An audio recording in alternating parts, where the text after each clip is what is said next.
Bonjour à tous, aujourd'hui dans Science Click, les ondes. Prenons une corde. Lorsqu'on agite une extrémité de la corde, un phénomène étrange se produit. Les agitations que l'on imprime à l'extrémité de la corde semblent se propager jusqu'à atteindre l'autre extrémité. C'est ce mécanisme de propagation dans l'espace que l'on appelle une onde.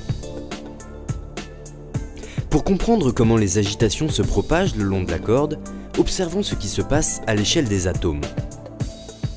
On peut imaginer la corde comme une longue chaîne qui serait formée d'atomes successifs. Ces atomes interagissent tous avec leurs voisins, un peu comme s'ils étaient reliés par des ressorts. Comme dans le cas de ressorts, si on essaye de rapprocher deux atomes, ils vont générer une force répulsive pour s'éloigner. Et à l'inverse, si on essaye de les éloigner, alors ils vont générer une force attractive pour se rapprocher. Regardons ce qui se passe si l'on soulève le premier atome de la corde. Du fait qu'on l'a déplacé, cet atome a été éloigné de son voisin. Par conséquent, il va le tirer vers lui, comme s'ils étaient reliés par un ressort. Cependant, en tirant sur son voisin, celui-ci va se soulever, et ainsi il va à son tour tirer sur l'atome suivant.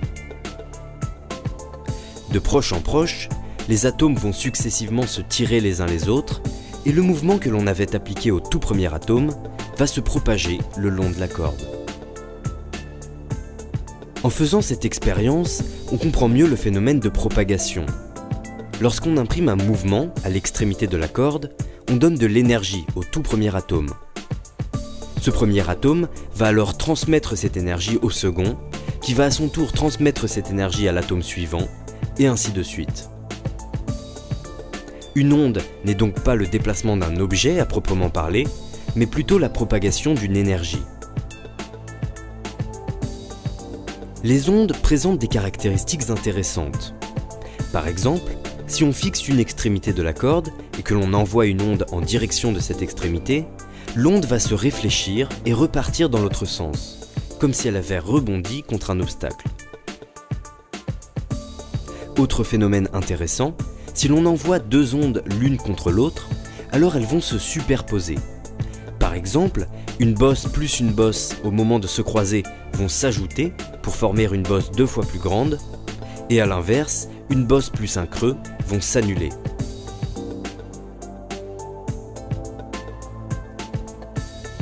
Dans notre monde, on peut trouver des ondes à peu près partout. Certaines ondes se propagent selon une dimension, le long d'une ligne, comme on l'a vu avec la corde.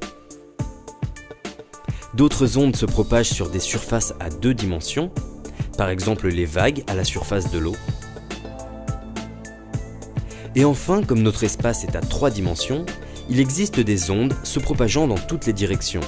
C'est par exemple le cas des ondes sonores. Toutes ces ondes se propagent à travers des matériaux, à travers la corde, la surface de l'eau pour les vagues, ou encore les molécules d'air pour le son. Il existe cependant des ondes qui n'ont besoin d'aucun support matériel pour se propager. Par exemple, le couplage des champs électriques et magnétiques entraîne l'existence de ce qu'on appelle des ondes électromagnétiques. Ces ondes électromagnétiques peuvent se propager dans le vide. Elles n'ont pas besoin d'un support de matière. Elles composent la lumière et les couleurs que l'on voit, mais également les rayons X, les ultraviolets, les infrarouges et toute une gamme d'autres ondes qui sont invisibles à nos yeux. Enfin, tous les corps qui possèdent une masse déforment l'espace-temps. Cette déformation de l'espace-temps dévie la trajectoire des objets. Par exemple, la Terre tourne autour du Soleil car celui-ci déforme l'espace-temps autour de lui. Tout comme les vagues à la surface de l'eau, si l'on pouvait déplacer très rapidement des objets très lourds, comme par exemple 2 trous noirs, il est probable que ceux-ci se mettent à générer des ondes. Ces ondes d'espace-temps vont se propager dans l'univers en le déformant sur leur passage. C'est ce que l'on appelle des ondes gravitationnelles.